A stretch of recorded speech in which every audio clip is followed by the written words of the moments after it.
सबसे पहले इस पावन ब्रज भूमि में एक बार पुनः आप लोगों के ब्रजवासियों के साथ बात करने का मौका मिला। इसके लिए मैं संस्कृति विश्वविद्यालय को बधाई भी देता हूँ, धन्यवाद देता हूँ। और हम उम्मीद करते हैं कि आज हम जितनी भी बातें करेंगे कुछ ना कुछ ऐसा पाएंगे जिससे हम अपनी खेती में फ़ायदा ले सकें। आज के इस कार्यक्रम में जैसे अभी बताया गया, हम जितनी भी बासमती पैदा करते हैं, अधिकतर प्रजातियां जिन्होंने बनाई हैं, जिनकी वजह से आज की तारीख में दुनिया से 38,500 करोड़ से ज़्यादा रुपया आता है, ऐसे शख्स पद्मश्री से सम्मानित आदरणीय, मैं तो फादर ऑफ बासमती राइस इस देश के, वो हमारे बीच में है। ये हम सबके लिए बहुत गर्व की बात है।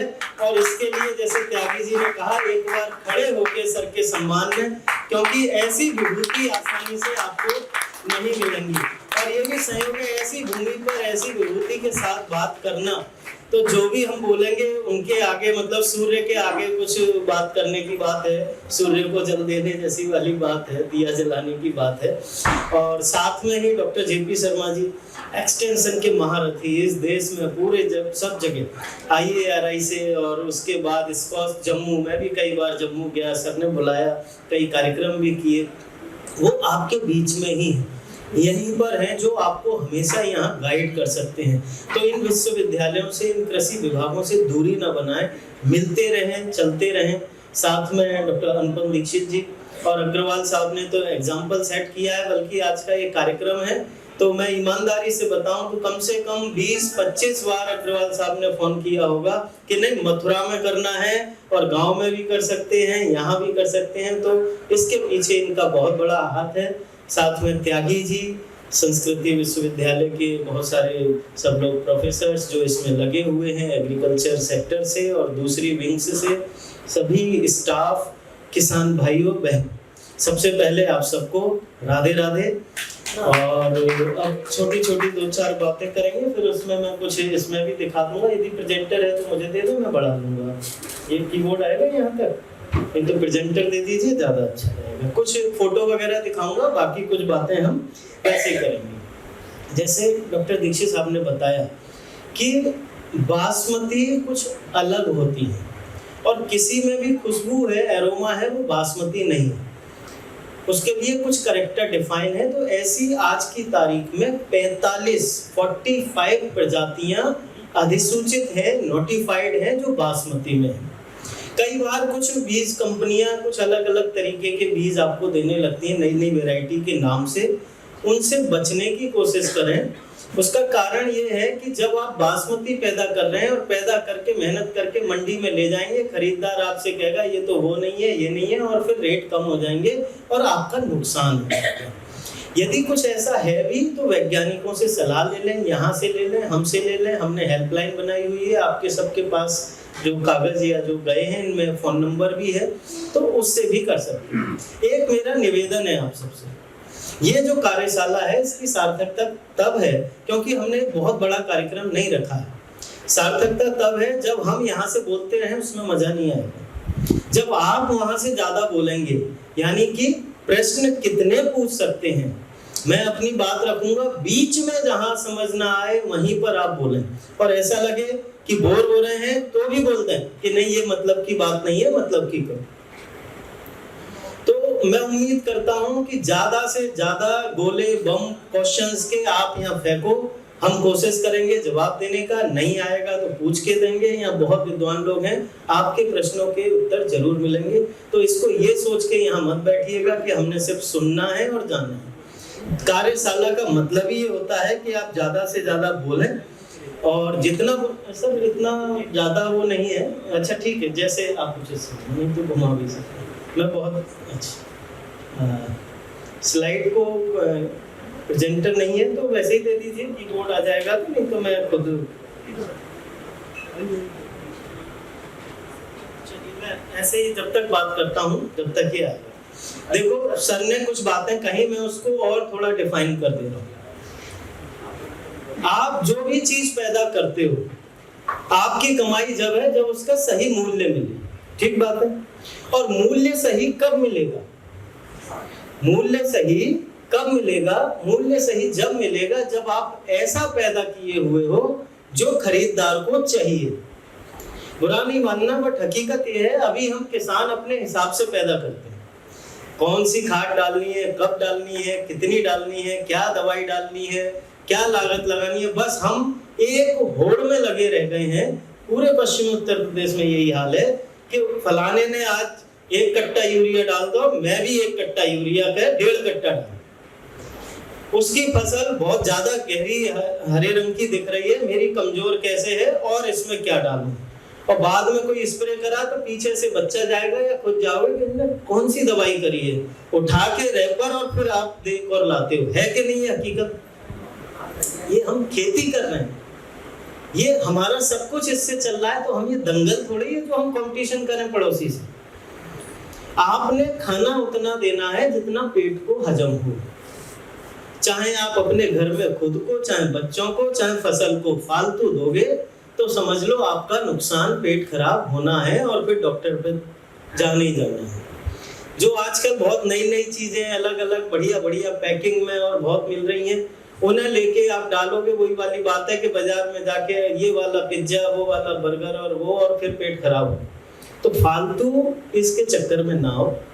जितनी जरूरत है सही समय पर सही भोजन दीजिए।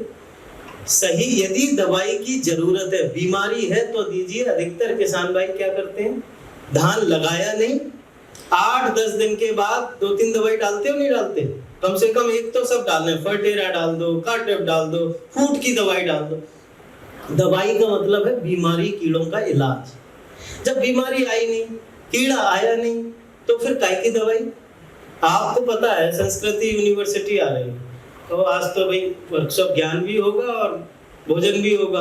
अब आप सोचो शायद या इनके यहाँ कहीं अग्रवाल साहब ने आपको नौते पे बुला लिया, आपको पता ये तो बहुत शानदार दावत देंगे, तो आप क्या डॉक्टर के जाओ उस दिन, भाई एक सुई लगा दे, कहीं ऐसा ना हो कि मेरा पेट खराब हो जाए। ये काम हम अपने खेतों में करते हैं। ईश्वर ने एक जो चक्र बनाया है सृष्टि में, आपको नुकसान करने वाला कोई है तो उसको नुकसान करने वाला भी। ऐसे ही हमारे खेतों में आपकी फसल पर बीमारी और कीड़ा लगता है तो उस खेत के अंदर बहुत सारे कीड़े ऐसे हैं जो उन कीड़ों को भी खाते हैं। अब बिना सोचे समझे आपने दुकानदार के चक्कर में, प्रेशर में आके, डर के या पड़ोसी से कम ना रह जाऊं इस चक्कर में दवाई डाली, तो आपने क्या किया? जो ईश्वर ने जो बंदूक लेके गार्ड अपनी ओर से फ्री में खेत में छोड़े थे, दुश्मन आया नहीं, वो दवाई कैसे मारेगी? आपके गार्डों को। अब वो गार्ड मर गए तो समझ लो ऐसा हो गया रसगुल्ले का भगवाना लेके और चौड़े में आपने रख दिया, तो क्या होगा? जानवर आएंगे, खाएंगे। ऐसे ही उस खेत में, क्योंकि गार्ड तो मार दिए, एक कीड़ा भी कहीं से आएगा, वो तो सोचा स्वर्ग मिल गया, वो फिर मल्टीप्लाई होगा, बढ़ता रहेगा, फिर बार बार स्प्रे करोगे और फिर कहोगे लागत बढ़ गई, रेट में। तो लागत बढ़ी नहीं, लागत हमने बढ़ा ली है।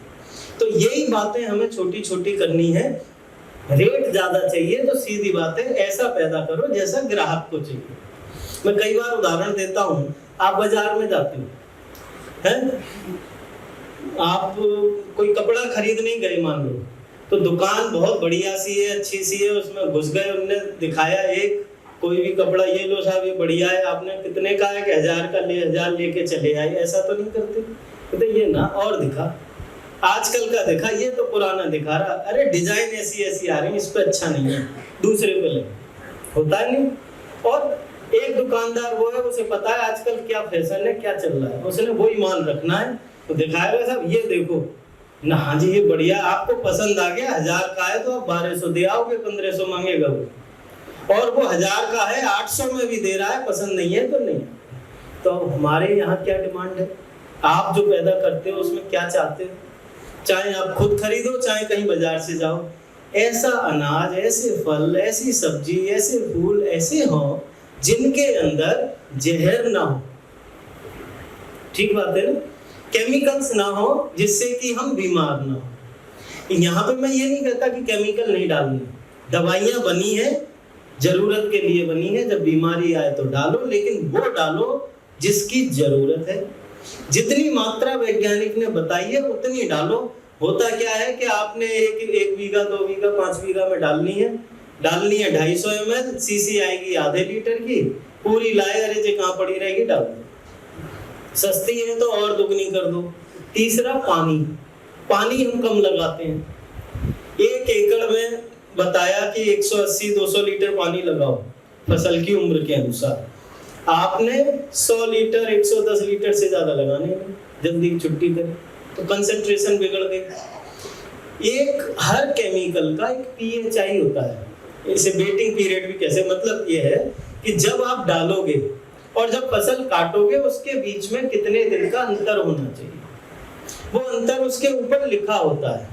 कई बार मैंने ऐसा देखा, कटाई करनी है 8 दिन पहले 5 दिन पहले भी लेके स्प्रे टंकी लेके घूम रहे हैं, तो वो तो उसके अंश रहेंगे ही, और जब वो अंश रहेंगे तो हमारा चावल जब विदेशों में जाएगा उसमें जांच होगी तो वापस आएगा, और वापस लाना बहुत मुश्किल काम है। समुद्र में फेंकना भी मुश्किल काम है, उसके लिए भी पैसे देने पड़ते हैं कि आप समुद्र को दूषित कर रहे हो। तो क्या करता है व्यापारी बनिया, वो आपसे खरीदा, उसका नुकसान हुआ 2-4 करोड़ का, अगली बार आपको रेट कम देगा। उसे पता है 3000 का रेट है ना, 2800 दो, पता नहीं कितनों ने गड़बड़ कर रखी होगी, तो खराब हो जाएगा मामला।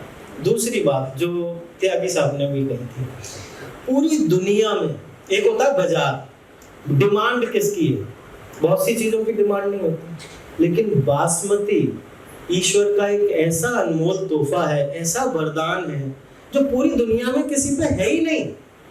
सिर्फ 14 जिले पाकिस्तान के पंजाब से लगे हुए, सिर्फ 14, और बाकी हमारे देश के 7 राज्य, और साथ में भी पूरे नहीं, पंजाब, हरियाणा, हिमाचल, दिल्ली और उत्तराखंड, ये 5 राज्य तो पूरे, जम्मू कश्मीर के 3 जिले, जम्मू, कठुआ, सांबा, और हमारे उत्तर प्रदेश के 30 जिले केवल, पश्चिमी उत्तर प्रदेश। पूरी दुनिया में सिर्फ हम मुट्ठी भर लोग बासमती पैदा करके बासमती लिख के बेच सकते हैं, ये कानून है, और कोई नहीं लिख सकता। और डिमांड छोटे छोटे गरीब देशों से भी डिमांड आ रही है, मतलब अब सबको ही पैसे की दिक्कत नहीं है, सब महंगा भले ही हो अच्छा खाना चाहता है। हम 150 से ज्यादा देशों में, 150 देशों में अपना बासमती एक्सपोर्ट कर रहे हैं। इस साल हमने इतिहास बनाया है, 38,500 करोड़ रुपए का हमने एक्सपोर्ट किया है। पिछली साल ये 26,500 करोड़ के करीब था, एकदम इतना बड़े हैं। तो बाजार बहुत है, पैदा करने वाले थोड़े, इसका मतलब हमारा माल हमारे रेट पे बिकना चाहिए, लेकिन नहीं बिकता। उसका कारण सिर्फ ये है कि हम गलत पेस्टिसाइड डाल रहे हैं। तो अब यही बात आज हमने करनी है, कौन से बीमारी, कौन से कीड़े हैं, देंगे आप, आगे बढ़ाएंगे, प्रेजेंटर है नहीं, तो मुझे वो दे दीजिए, मैं वहां से बोल देता हूँ, इजी हो जाएगा, ठीक है ना।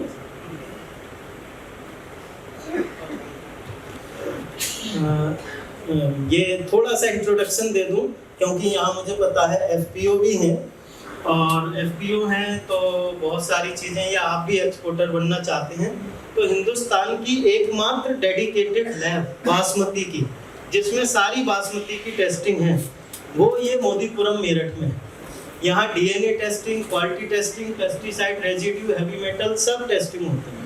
तो आप लोग एक्सपोर्टर हैं, आपको ये ज़रूरत पड़ेगी, बनना चाहते हैं, एफपीओ हैं, आगे आना चाहते हैं, तो इसका लाभ ले सकते हैं। इसके अलावा, क्योंकि थोड़ा सा मैं परचेस ले दे रहा हूँ, मैं जहाँ से आता हूँ वो एपीडा, यानी कि हिंदुस्तान से एग्रीकल्चर का जितना भी एक्सपोर्ट है वो एपीडा देखता है, और बासमती से सबसे ज़्यादा पैसा आता है, इसलिए बासमती एक्सपोर्ट डेवलपमेंट फाउंडेशन बना।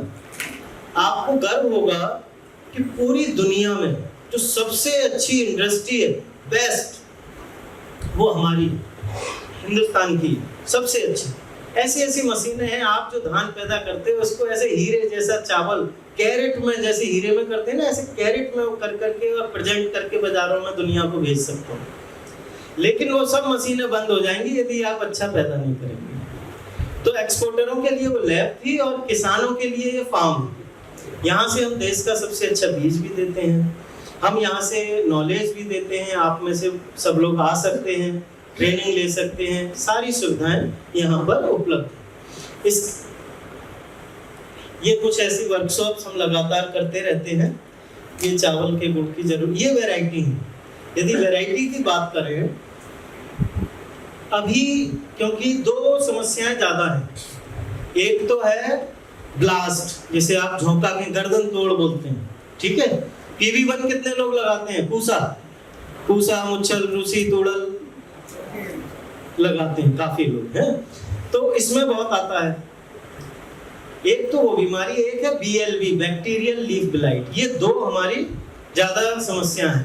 और जो मेजर वैरायटी है 1509, 1121, 1718, PV1, यही वैरायटी ज्यादा है जो आप लोग लगाते हैं। तो अब इनके सुधार करके नई प्रजातियां आ गई हैं। जैसे 15, हाँ बता, जैसे 1509 जो वैरायटी है, इससे हो जाएगा। हाँ, ठीक।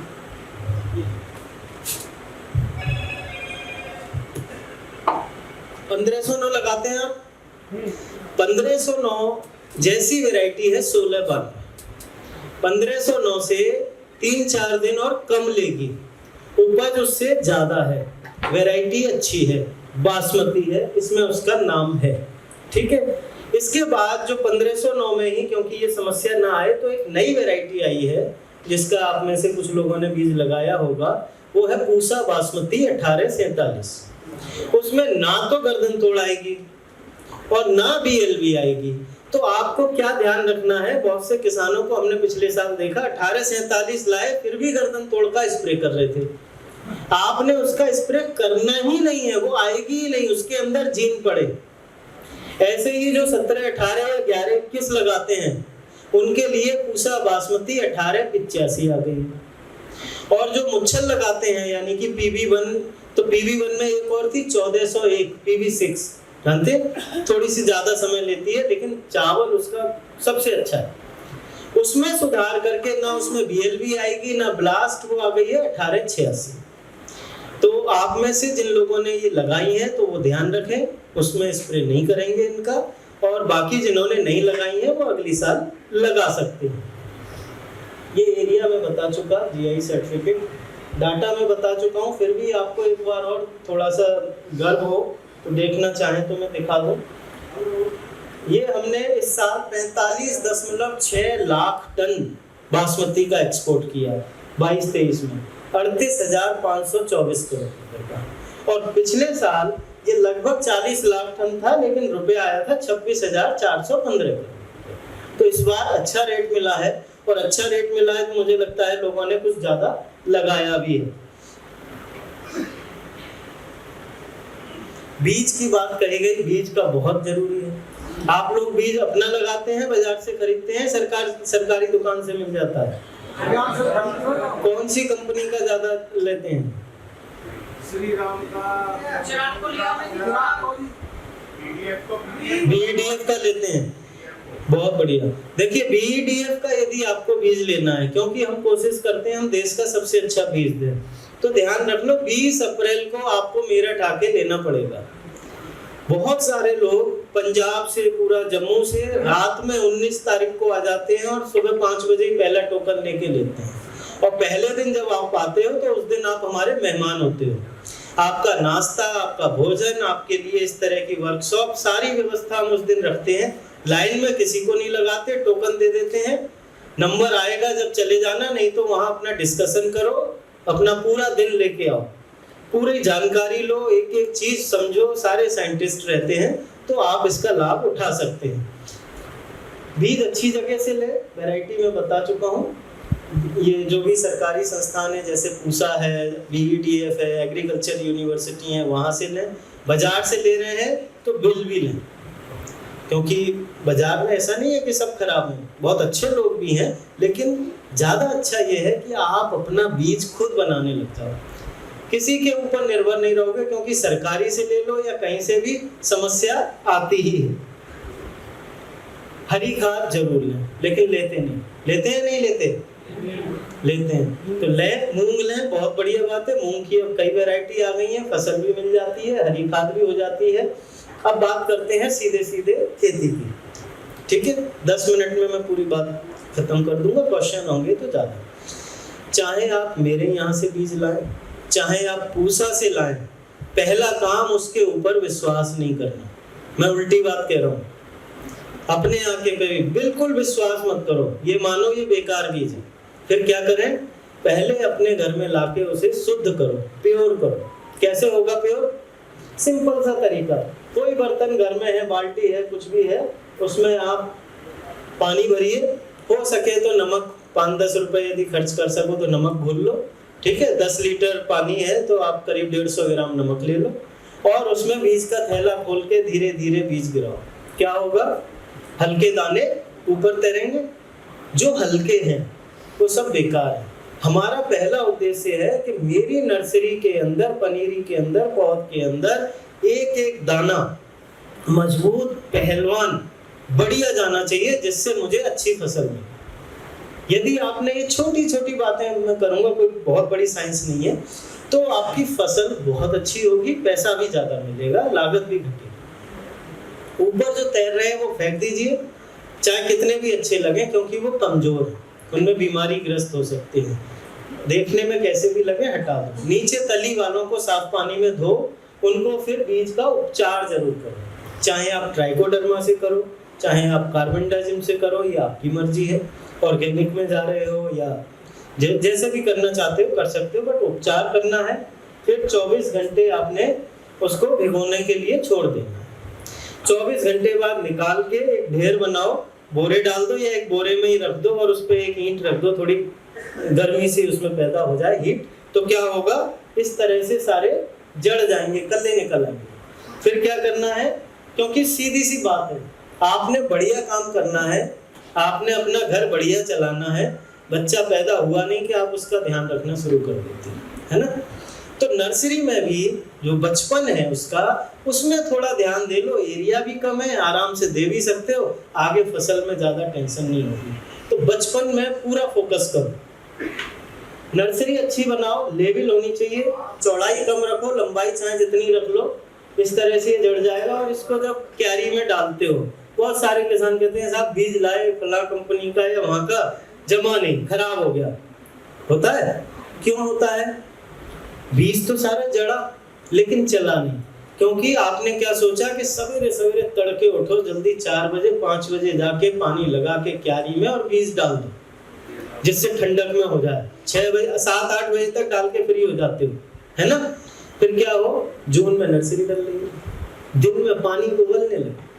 अब नन्ना सा कोमल सा बच्चा, बिल्कुल अभी तो उसने अंकुर निकला ही है, क्या होगा, मर जाएगा। इसलिए क्या करना है, जब भी आप नर्सरी में बीज डालेंगे शाम के समय डालेंगे। और नर्सरी कितनी होनी चाहिए ये बहुत जरूरी है। बहुत सारे किसान देखे हैं बीज के लिए लड़ते भी हैं, लेके आते हैं, लेकिन नौकर को दिया या खुद एक क्यारी बनाई और उसमें सब डाल दिया। स्थिति है एक के ऊपर एक दाना। ये समझ लो आपने एक 10 बाई 10 का कमरा लिया और उसमें सोच रहे हो कि इसमें 7-8 भैंस बांध दूं, तो वो क्या करेंगे, वो लड़ती रहेंगी, मुंह मारेंगी, ना खा पाएंगी ना बैठ पाएंगी, फिर आपको दूध कहाँ से वो बहुत दे देंगे। ऐसे ही हाल नर्सरियों का, दाने के ऊपर दाना पड़ा है, वो खाना ही नहीं खा पा रहे। तो 1 किलो बीज के लिए कम से कम 25 वर्ग मीटर एरिया आपको लेना है। 5 मीटर लंबाई, 5 मीटर चौड़ाई, 10 मीटर लंबाई, 2.5 मीटर चौड़ाई, मतलब इतने एरिया में 1 किलो बीज पड़ना चाहिए, जिससे एक एक दाने को प्रॉपर भोजन मिले, पौधा अच्छा बने। और इस तरह से नर्सरी डालोगे तो ऐसी नर्सरी आपकी तैयार हो जाएगी। नर्सरी की उम्र सही होनी चाहिए, 20 से 20, 22, 25 दिन तक की नर्सरी लगाइए। 30 दिन के आगे की तो लगानी ही नहीं है।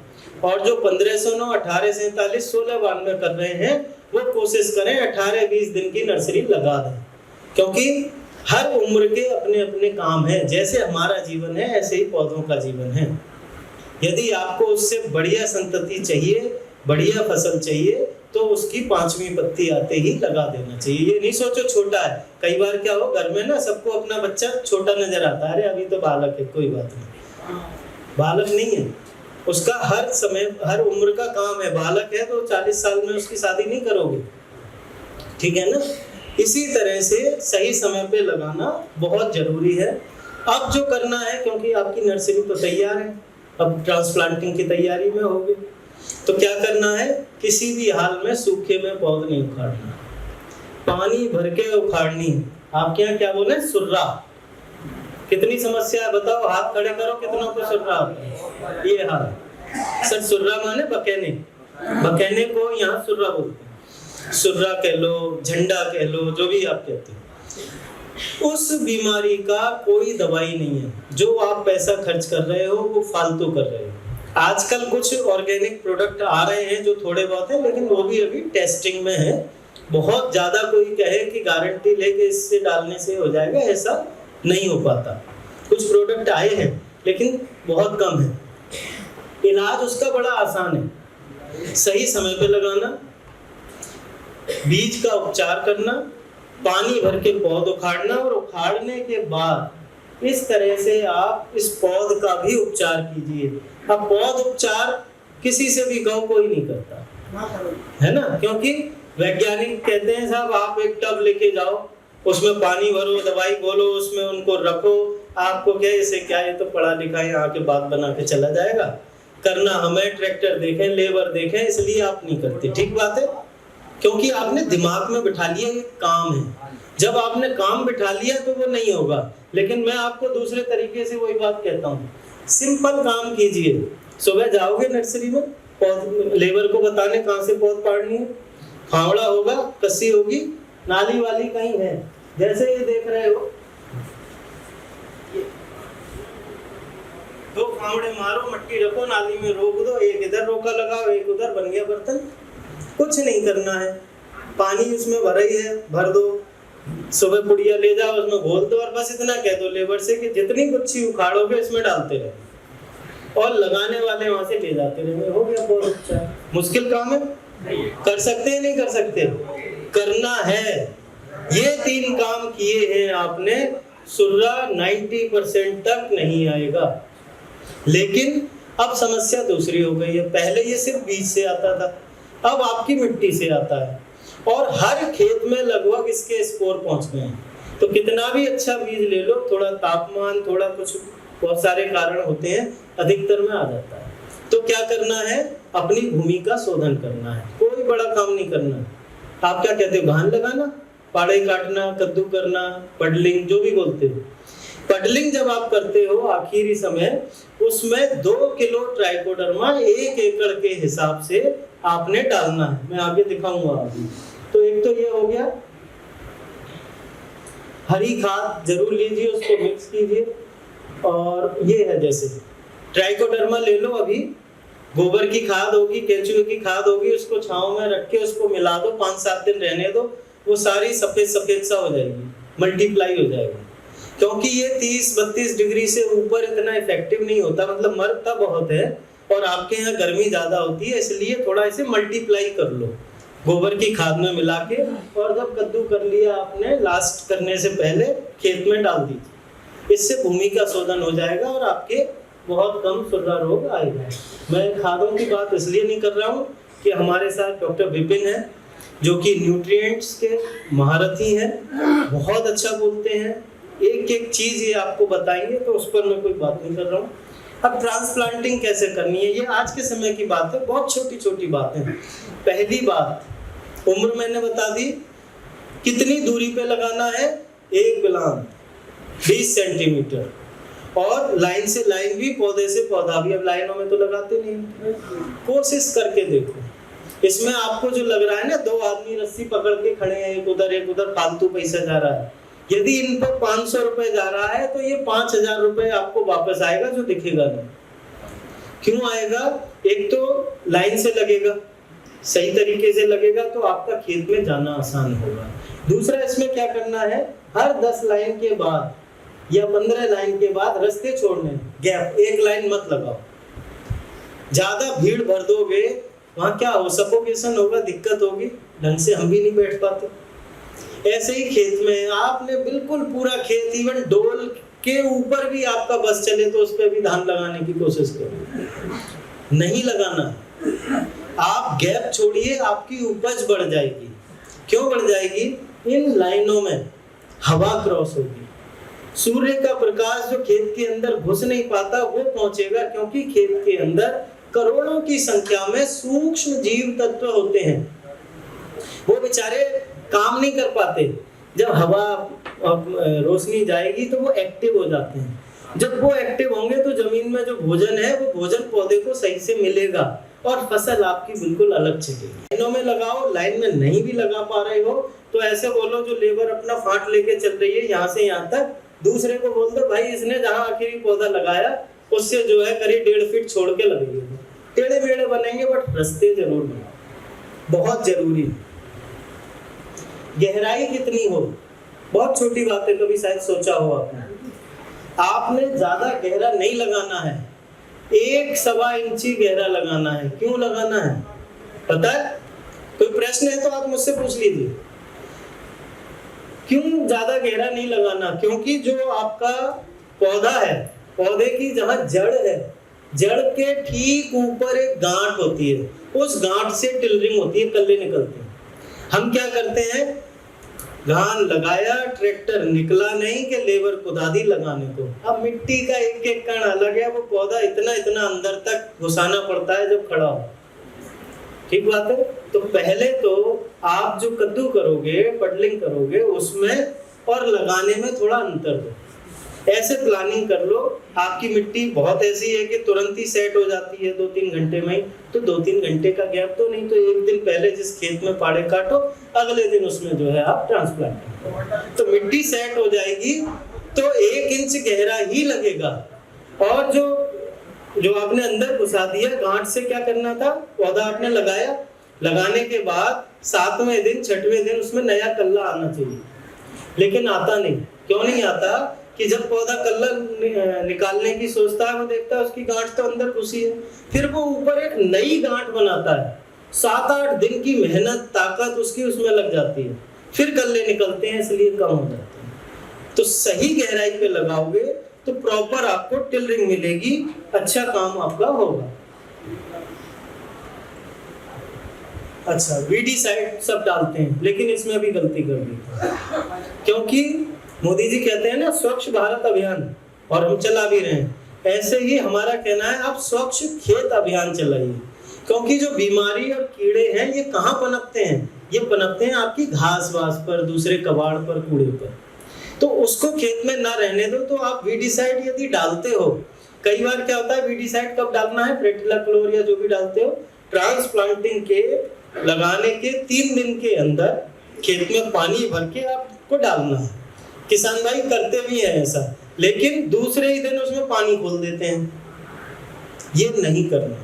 क्या करना है, जो आपने दवाई डाली है वो पानी के ऊपर एक फिल्म बना देती है, एक लेयर बना देती है। जब तक वो लेयर बिल्कुल खेत की तली तक ना बैठ जाए तब तक पानी नहीं लगाना, ठीक है? नहीं तो वो लेयर ब्रेक होती है, फिर वहां घास होती है, फिर आपके आगे बीमारी कीड़े होते हैं। तो इसका भी ध्यान रखना। छोटी छोटी बातें हैं, ये बहुत जरूरी काम है। कोई करता है आप में से? हमारे यहाँ नहीं करते सर। हाँ, क्यों नहीं करते? क्योंकि गांव वाले मजाक उड़ाएंगे। हैं? सुन लीजिए, मैं बता रहा हूँ। कल्ले निकालने की मैं बता रहा हूँ, कल्ले निकालने के लिए जितने हजारों की दवा डालते हो सब बेकार है। ये फ्री की दवा है।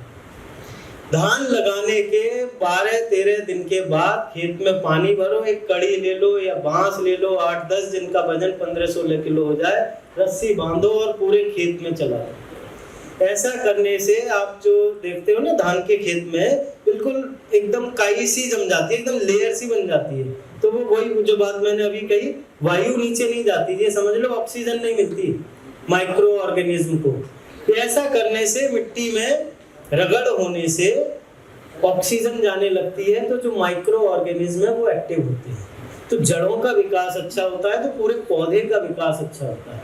दूसरा, झोटा बुग्गी चलाओ ना, बैलगाड़ी संटी रखते हो आप, एक लगाते हो वो तेज चलने लगता है। ऐसे ही जो वो गांठ है, जब वो गांठ पर स्ट्रोक लगता है वो भी एक्टिव हो जाती है और कल्ले काफी ज्यादा निकलते हैं।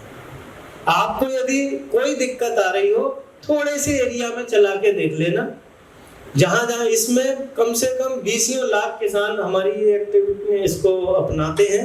जब ये वीडियो पहली बार मैंने डाला था, 7 दिन के अंदर 6 लाख किसानों ने देखा था, और इस पर पाकिस्तान, बांग्लादेश, ईरान, जाने कहां से क्वेश्चंस आते हैं। इवन IARI को भी हमने एक पाटा बना के दिया, वो भी अब यूज करते हैं, बहुत सारे लोग यूज करते हैं। आप भी कीजिए, इस चक्कर में ना रहो कि पड़ोसी मजाक उड़ाएगा। 1 साल करोगे, वो सब किसान बताते हैं, दूसरे साल पूरा गांव उसके पीछे हो जाता है। इवन मुझे तो 1-2 किसानों ने यहाँ तक कहा, साहब मेरी तो जमीन बहुत है, मैंने तो जो है उसमें लगा दिया झूठे में। मैंने कहा भाई उसने तो पौधे खराब करेंगे। बोले जी धान में क्या दिक्कत है, एक आदमी पीछे चल रहा है, कोई पौधा टेढ़ा हुआ तो सीधा कर लिया। क्योंकि धान को तो हम क्या कहते हैं, बेशर्म, आप काट भी दो, वो कर दो, वो फिर चल जाएगा, है ना। तो इसी तरह से आपने ये काम जरूर कीजिए, देखिए आपको बहुत फायदा होगा। पत्ती लपेटक आता है, उसके लिए दवाई डाल रहे हैं, अरे सारे पत्ती लपेटक जो है वो नीचे गिर जाएगी, सुंडी ऊपर नहीं उठ सकती, जरूरत ही नहीं। हाँ, स्टेम बोरर आएगा, उसके लिए कर लेना, कोई दिक्कत नहीं।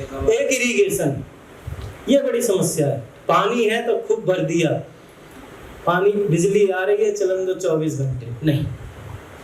ज्यादा पानी और ज्यादा यूरिया दोनों नुकसान करते हैं। पानी आपको लगाना है, फिर सुखाना है, फिर लगाना है, फिर सुखाना है। सुखाना सिर्फ इतना है कि दरार न पड़ जाए, चिपचिपा रहे बस के। सिर्फ जब कल्ले निकल रहे हैं उस समय पानी भर के रखो, जब बाली बाहर आएगी उस समय पानी भर के रखना, और जब दूध पड़ रहा होता है उस समय पानी थोड़ा भर के रखना। बाकी आपको खेत में पानी भर के रखने की जरूरत नहीं है, लबालब भर दो और बिल्कुल तली तक बैठ जाने दो, फिर भरो जब वो सूखे। लगातार पानी में पानी नहीं चलाना है।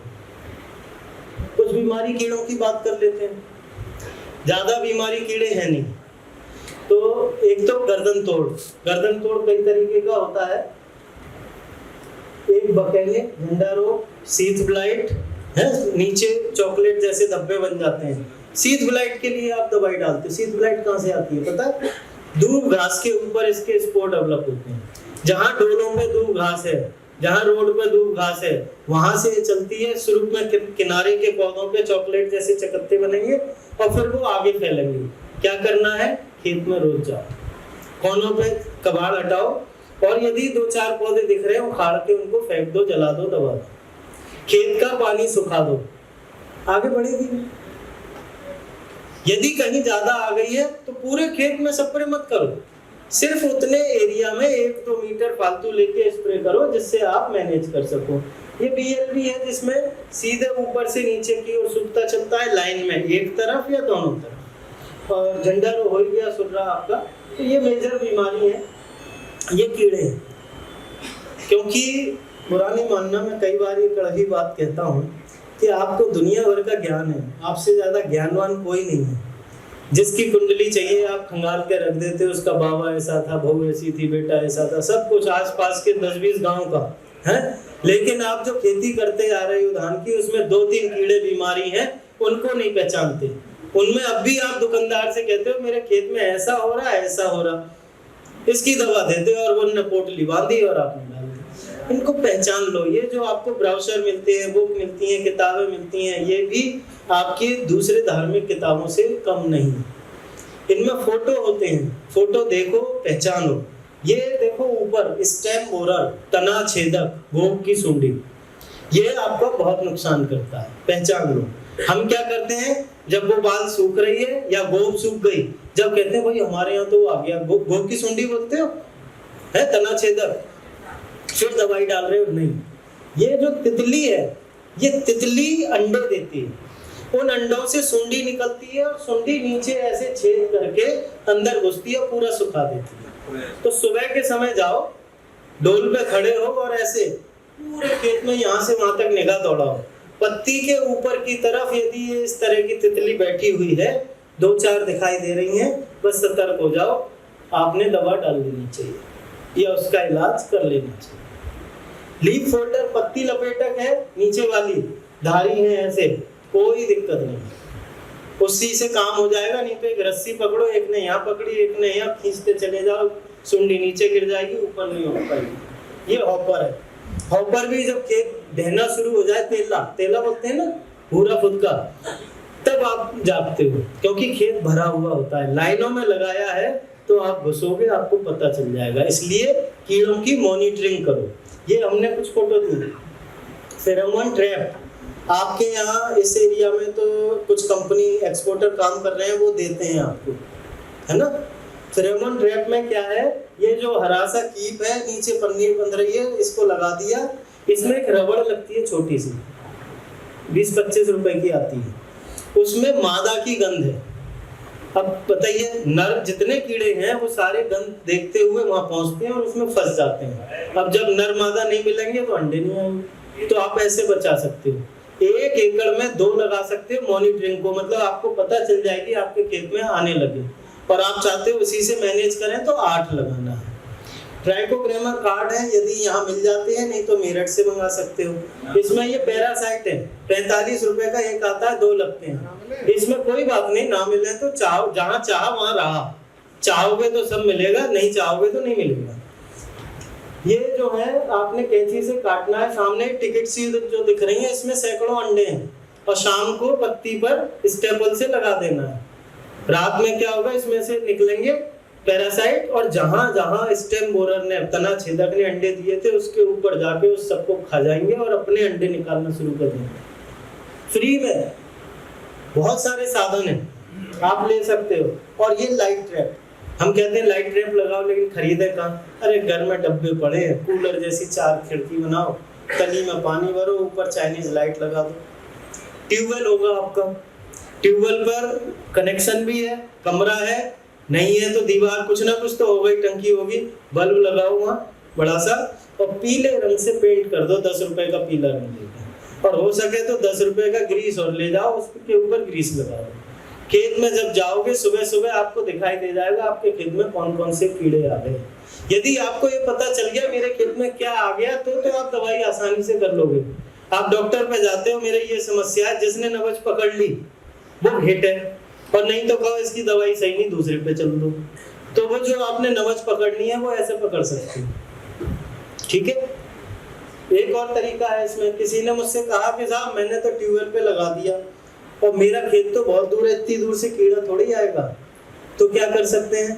मैंने कहा कोई बात नहीं, डंडे लो, डोल पे जहां भी जाते हो 50-50 मीटर पे एक एक लगा दो। डाई डालते हो, डीएपी कैसा कट्टा हो? हरे का, पीले रंग का हो, पीले का भी हरे का भी आता है, पीले का आता है डाई का, है ना। तो पीले रंग का जो कट्टा है वो लो, पीला रंग सारे कीड़ों को पसंद है, और उस कट्टे को उल्टा करके टांग दो, उस पर थोड़ा काला तेल या ग्रीस लगा दो, उस रास्ते से निकलोगे चुपके हुए नजर आ जाएंगे। एक किसान बोला साहब मैंने 20 कट्टे लगाए और आपके चक्कर में नुकसान हो गया। मैंने क्या हुआ? बोले घसियारे नाई सब ले गए। क्या करें? एक कट्टे के 2 काट लो, 2 फाड़ लो, सुतली से बांध लो, फिर लगा लो, ठीक है ना। तो आप ऐसे लगा के पहले मॉनिटर करो कि आपके खेत में क्या आ रहा है, फिर आगे बढ़ो। ये हमारे सब फार्म के फोटो हैं। आप सबको स्वागत है, मोदीपुरम आइए, कभी भी कृषि विभाग के द्वारा आइए, अकेले आइए, यूनिवर्सिटी लाए तो आपके साथ आइए। जो ट्रेनिंग सारी देश में जितनी वैरायटी है सब कुछ आपको वहां लगी हुई मिलेंगी। सीधे कटाई पे आ जाते हैं, क्योंकि खाद वगैरह की बात ये करेंगे, आप कर ही लोगे, उसको भी बता देना इनको कि कब कब डालना है। मैं 2 बातें इनके उसमें से बता रहा हूँ, सुनो भाई। देखो मैंने एक बात कही थी, सही समय पे सही खाना। आप कट्टे के कट्टे डालते रहो, कोई फायदा नहीं, लेकिन आपने यदि जब खाने की जरूरत है, जब खिलाया तो शरीर को लगेगा। मैं सिर्फ 2 बात बता रहा हूँ। पहली बात, हम लोगों में गर्भकाल कितना है? माँ के पेट में बच्चा कितने दिन रहता है? 9 महीने। और धान का गर्भकाल कितना है आपके खेत में?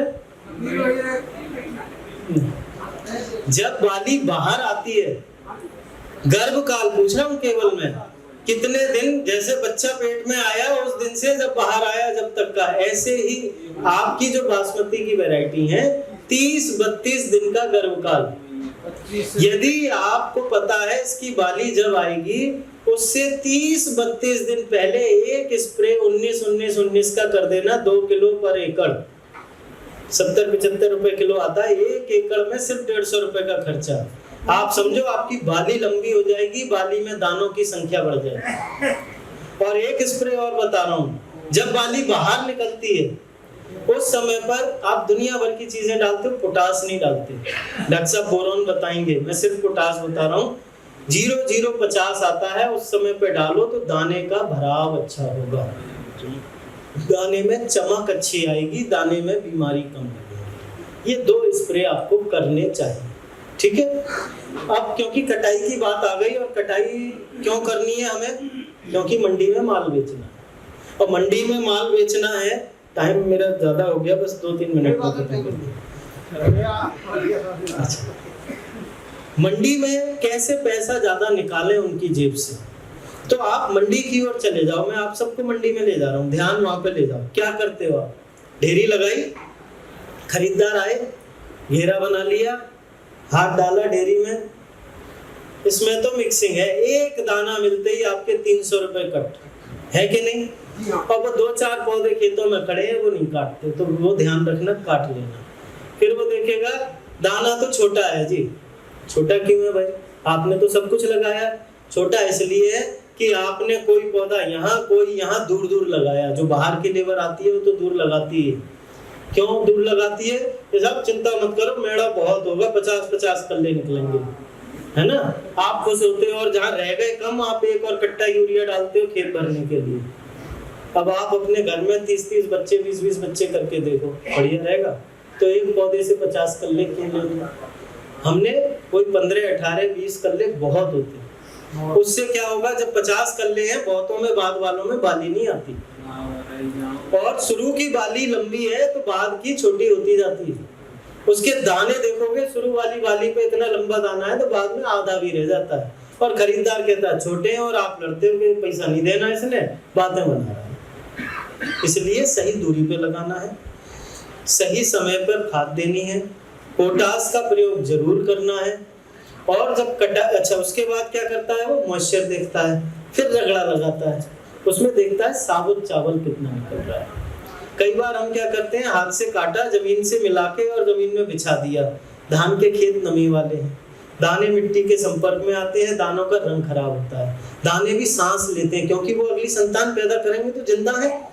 जब सांस लेते हैं, रात में ठंडक, दिन में गर्मी, रात में ओस भी पड़ रही है, क्या होता है, संकुचन होता है, उसमें क्रैक्स बन जाते हैं। जैसे ही मिल में उसने धान डाला, चावल टूटता जाता है, और जिसमें टूटता ज्यादा उसके कम पैसे देता है।